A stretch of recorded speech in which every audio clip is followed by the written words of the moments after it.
United States, an ordinary week is going by. At the Golden Globes, there is laughter. I want to say hi to my folks because, hey.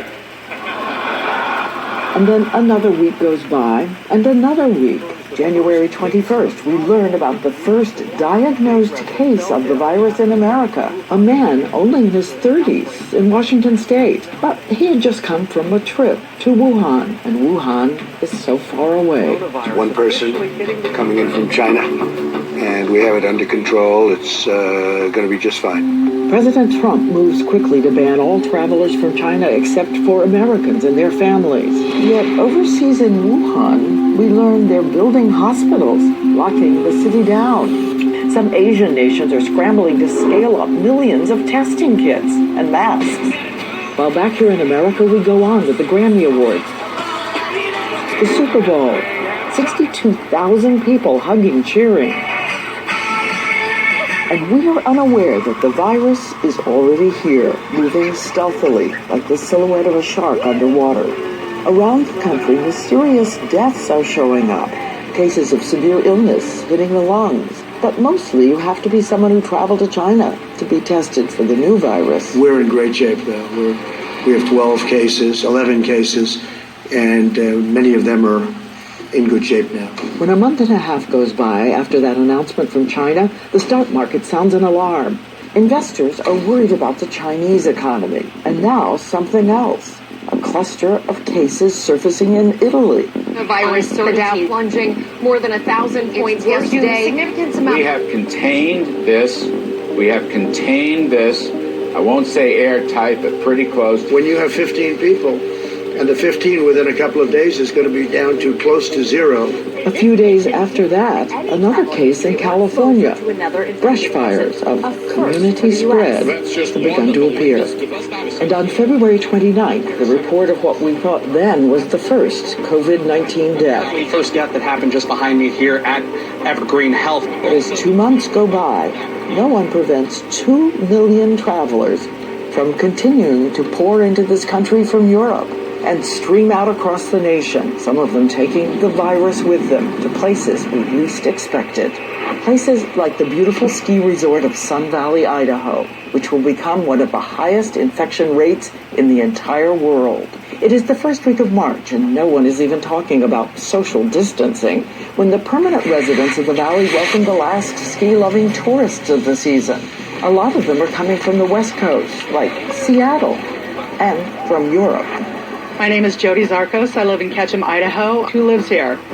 Everybody lives here. It's a great cross-section of families and retirees and kids. It's your quintessential small town. Oh, and there's also the millionaires. And there may have been something else making its way through Sun Valley. Brent Russell is an ER doctor there. The last week in February, most of our skiers were from Seattle, and Seattle was a hot spot at that point. But none of the skiers flying in knew that, as everyone hits the slopes and then gathers shoulder to shoulder with the locals for after-ski parties. There were people up on bars, their credenzas, chairs, tables. Debbie Baca, 53, a local project manager at a construction company, goes with friends to an after-ski party. It is Friday, March 6th, and it's so crowded. There had to be at least 700 people. Again, that was Friday, the 6th. 3 days later, I had one sneeze, and it was one of those sneezes where you're like, oh, something's coming, and then hurt. She gets tested. The test comes back positive for the new virus. I was first in the county. After 10 days, we could count 30 people, 35 people, 40 people. Her friend Jody had been at the party, and she, her husband, and daughter are getting sick too. When I was getting tested, I talked to one of the nurses about my friend being the first person with coronavirus, and she shook her head and said, that's absolutely wrong.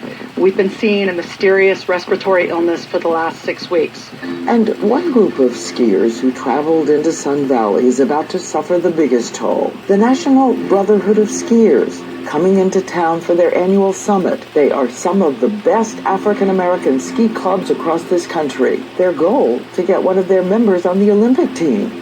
After they ski the mountains and then head home, their nightmare begins. Fevers, collapsing in the bathroom, struggling to breathe, racing to the ER. I never felt that sick in all my life. Mark Tolliver, a retired IT specialist, has flown back home to Pompano Beach, Florida. His wife, Stephanie, a wellness advocate. So I called urgent care. They immediately said, we have no COVID tests and we can't help you. Click. So I called primary care and they said, well, we don't have any COVID tests. He starts to get really ill. I would call 911. So then I called the ER. They basically just told me, well, you better call the health department. Everything was just like we can't help you. She finally said to the doctors at the hospital, you have to help me. You have to help me. I said, we're not leaving until he gets tested. He was positive. And all told, after their ski trip to Sun Valley, out of 600 Brotherhood skiers, 126 got sick. At least 4 members have died. Back in Idaho, the virus has already carpet-bombed the small community hospital. I've got high fever, shaking chills. Again, Dr. Russell. We didn't have enough people to keep going. There's 7 full-time emergency room doctors, and 5 have been out. And as their hospital is buckling under the weight of the virus, the people of Sun Valley instinctively move outside every night. I heard outside a lady just screaming, and then I took a few moments to realize that the entire valley was doing it, howling. I realized that it was actually in support of the healthcare workers, A kind of tradition, a wolf cry echoing around the Rocky Mountains, support for the medical workers and for each other. In that first week of March, clusters of cases popping up across the country. And as we look back from this distance, we learn something we will now know forever. One brush fire of virus in this nation is a warning to us all. The virus now moves into a town in Albany, Georgia, where the residents are about to pay a price for love and grief. Andrew Mitchell, a 68-year-old custodian, collapsed, dead from an apparent heart attack. Hundreds of people come to his funeral, and then a week later, a local railroad man dies. Hundreds more come out. When it's over, a raging fire of sickness. There was Monty Alice, Ethel, Betty, Bernice, Bobby. The county coroner tries to make sense of the inexplicable death. On the 15th, you have 3 deaths, one after another. Bam, bam, bam, one after another. Eventually, the number of deaths per capita around the world will rank like this. First, Wuhan, China. Second, Lombardy, Italy. Third, Albany, Georgia. How did the virus get down to Albany, Georgia? You look for it in a city, Chicago, L.A., New York. The virus come down to Albany, Georgia? And then, in the second week of March, Americans begin to understand that it is I'm in Los Angeles wrapping up a shoot on a story. I get on a crowded plane home as everything is changing. All large gatherings banned. Travel, now halted from Europe. On March 13th, the president's tone is very different. We have now entered an emergency. Today I am officially declaring a national emergency. 2 very big words. By March 17th, the virus now in 50 states. The White House is laying out. And it's at this time we enter a snow globe of confusion. There is fear, there is uncertainty, and contradictory advice. Are we supposed to wear masks, or do masks make it worse? You can increase your risk of getting it by wearing a mask.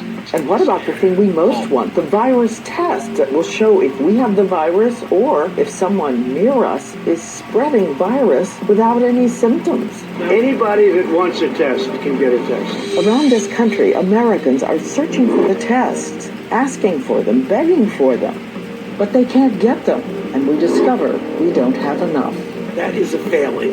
A failing, yes. It is a failing. Let's admit it. It is too late. And to stay safe and try to save lives, Americans are told the best option is to go behind doors, stay home. This giant nation, in a sense, shutting down. We want people to stay home where they can.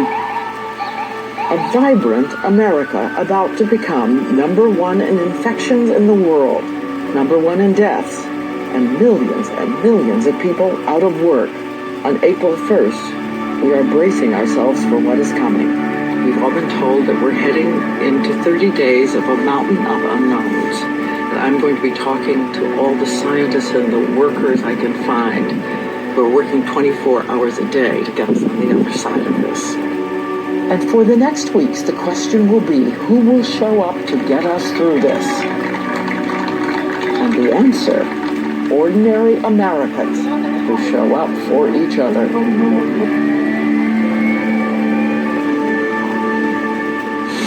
Wait until you hear how a study says 233,000 lives will be saved in just 12 weeks. The new shining sea.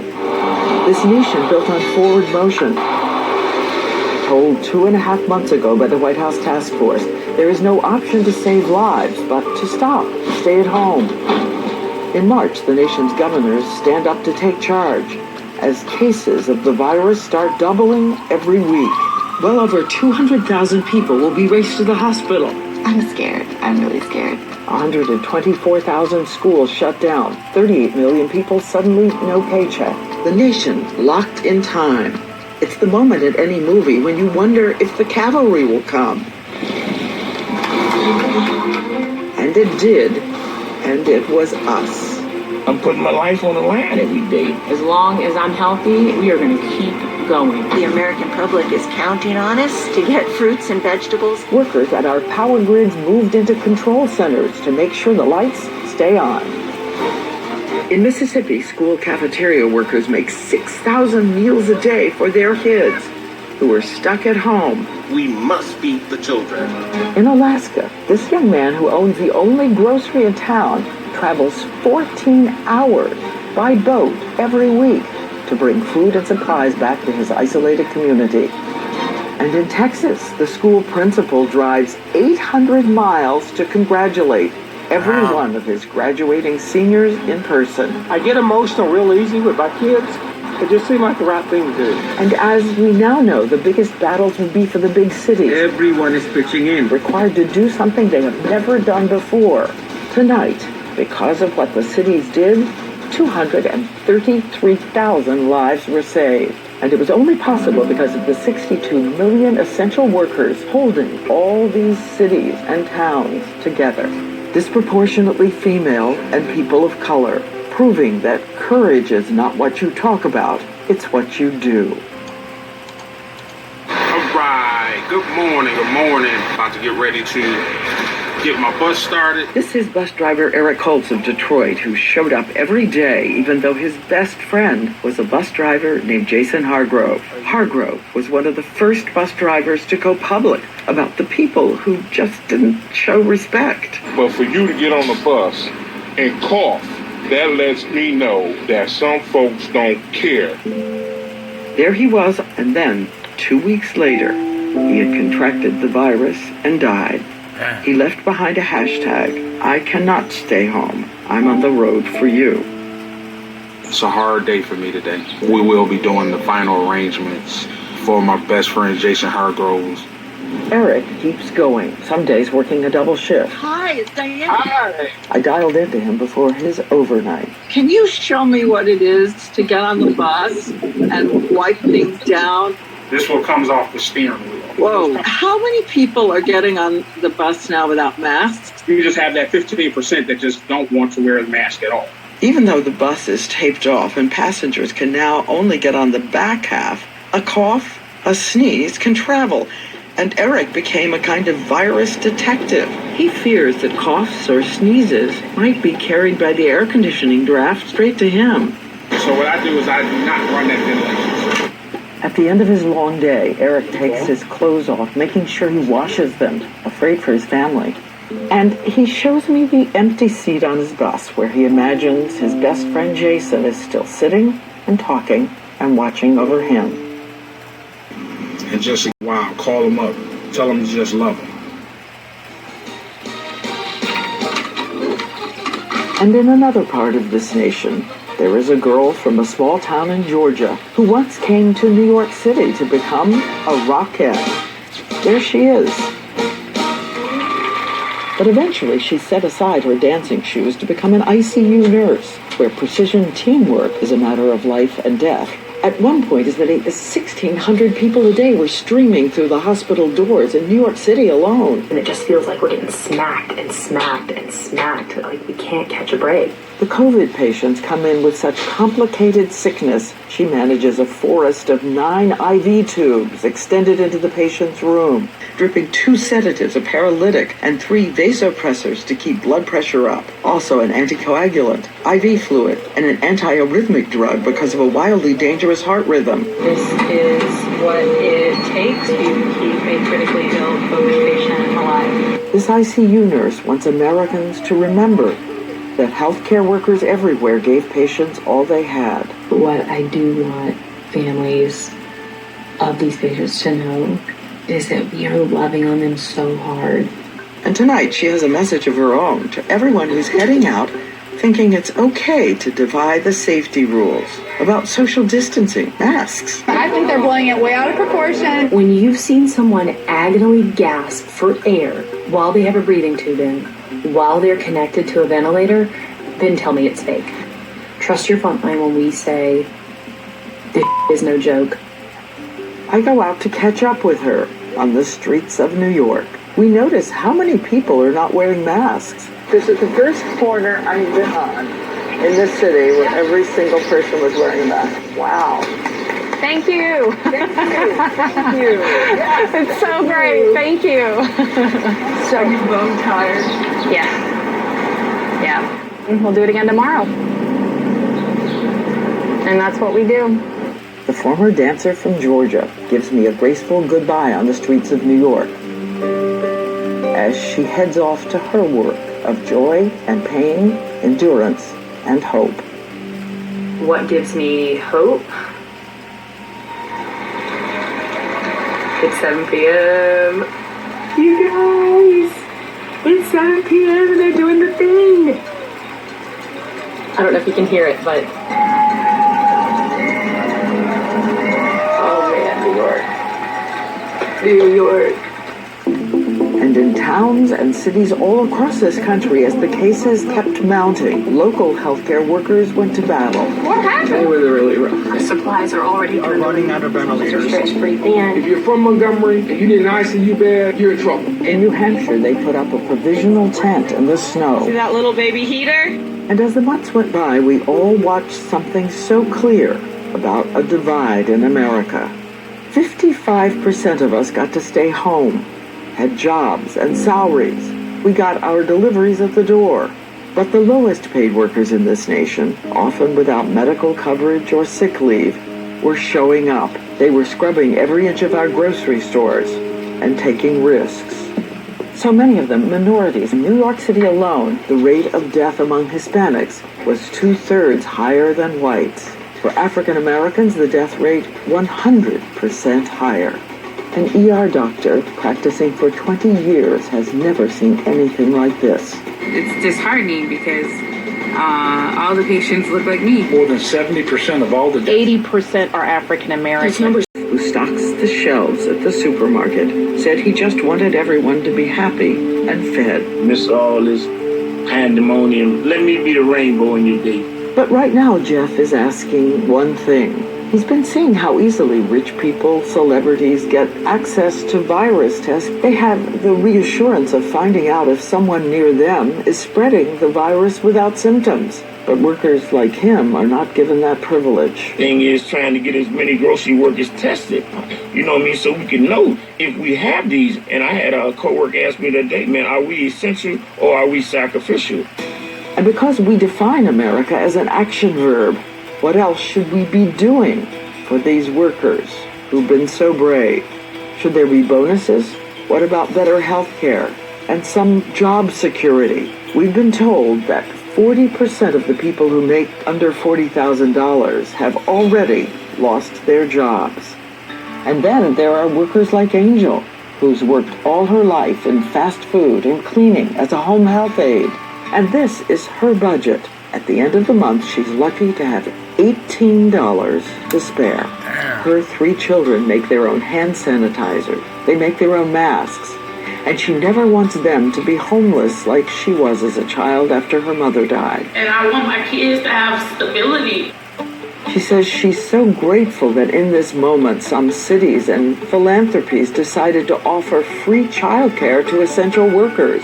New York City alone has 172 facilities. My dad is an airplane de-icer, a school bus driver. My mom's a police officer. My mom is a home nurse. I'm gonna be brave. I'm super mad about the social distancing, so I'm gonna try to let the coronavirus be over by washing your hands. Yeah! And maybe in the years ahead, we will teach our children in a new way about the lives of the workers who never flagged, like the firefighters. I dropped in to thank them in New York. Hello, America. You're safe tonight. Thank you. The EMT workers in West Liberty, Iowa. We're heading out on a positive COVID call. Who sat at close range to those who were sick and dying.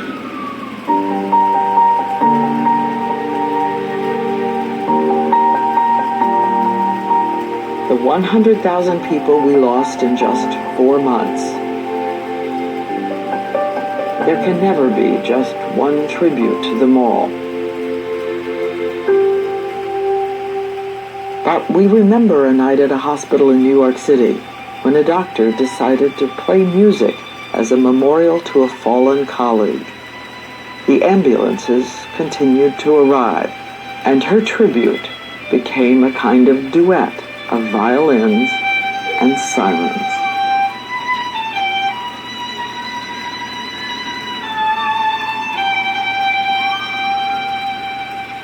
When we come back, the race for a vaccine and what science now says about wearing masks and how one woman in a windowless restaurant infected so many others.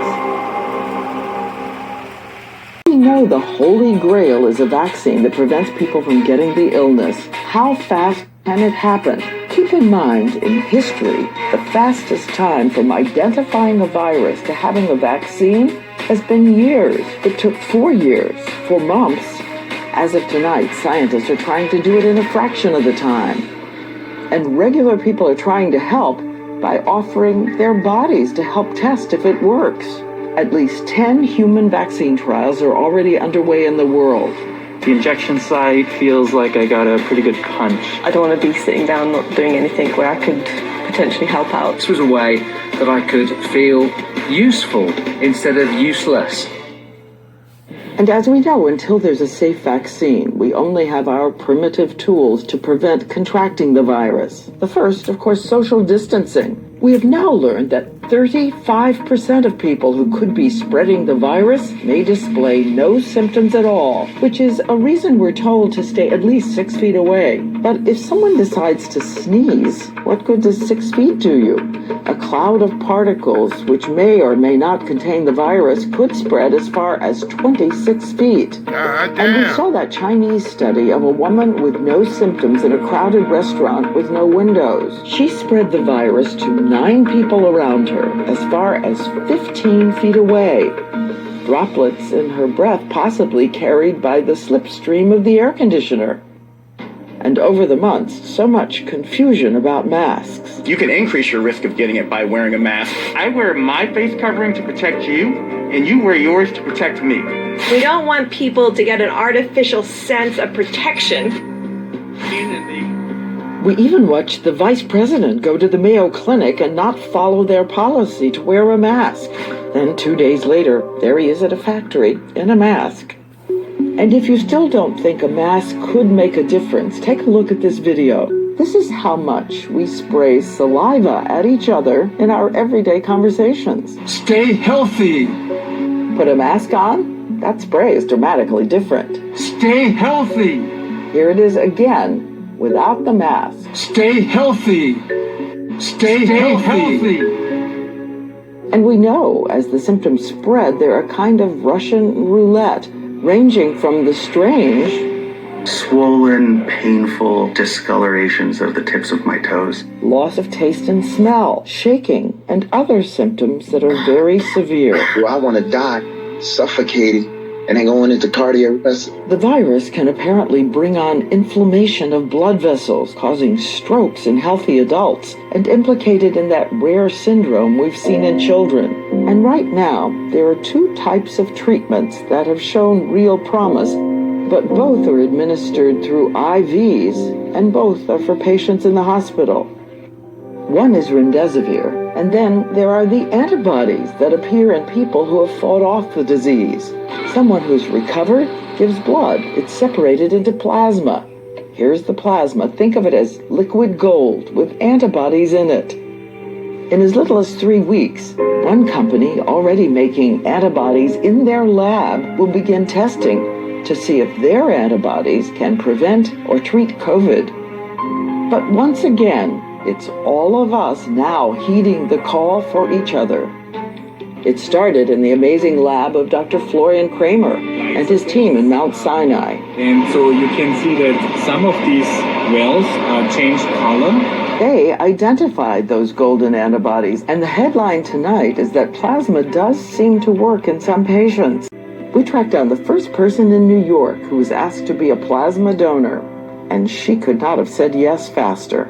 She was the first one. I almost cried when I called her. She was so generous and so quick to go in and donate. Tiffany Pinckney, single mom who works with the homeless. Well, I think you are a superwoman. Thank you so much, Ms. Sawyer. I am truly humbled by this experience. You know, we all kind of need each other right now. And so I just pray this works. We now know the patient she donated to is doing well. It was not painful at all. And I would definitely recommend or encourage anyone who had the coronavirus and has beat it to go and volunteer to give your blood to see if you could potentially help people. And across the country, thousands of other people have stepped up to donate. Like this man, James Crocker, who had recovered from COVID and saw a prayerful post on the internet about a patient who was in big trouble. So Crocker got in his car and drove 2 hours to the One Blood Donation Center in Florida to see if he qualified to help that stranger in the ICU. He donated, he was a match, and 4 days later, something happened in that hospital room. We love you, Dad. You gotta come on home, baby. Yay! Love you, Daddy. He's crying? Oh, baby, I see you. I see you. After 19 days in the hospital, that patient, Kevin Rathel, came home. Friends and neighbors waiting for him, and his plasma donor, too. 1 day, 2 days, 5 days, could make the difference. So get out there, donate, and let's go make a difference. It's the message of Pitbull with his famous anthem for this moment. Reminding us, as someone said, obstacles to the path are just the path. And one of the nation's foremost scientists told me, we're going to learn something from this crisis and use it to thrive. Is there, from your study of history and literature and humanity, is there one sentence that always seems the most powerful to you for giving hope? I think that we'll beat this, and I think that when this is all over and generations can look back, that we see that humanity rose up to the moment and generated a better world after.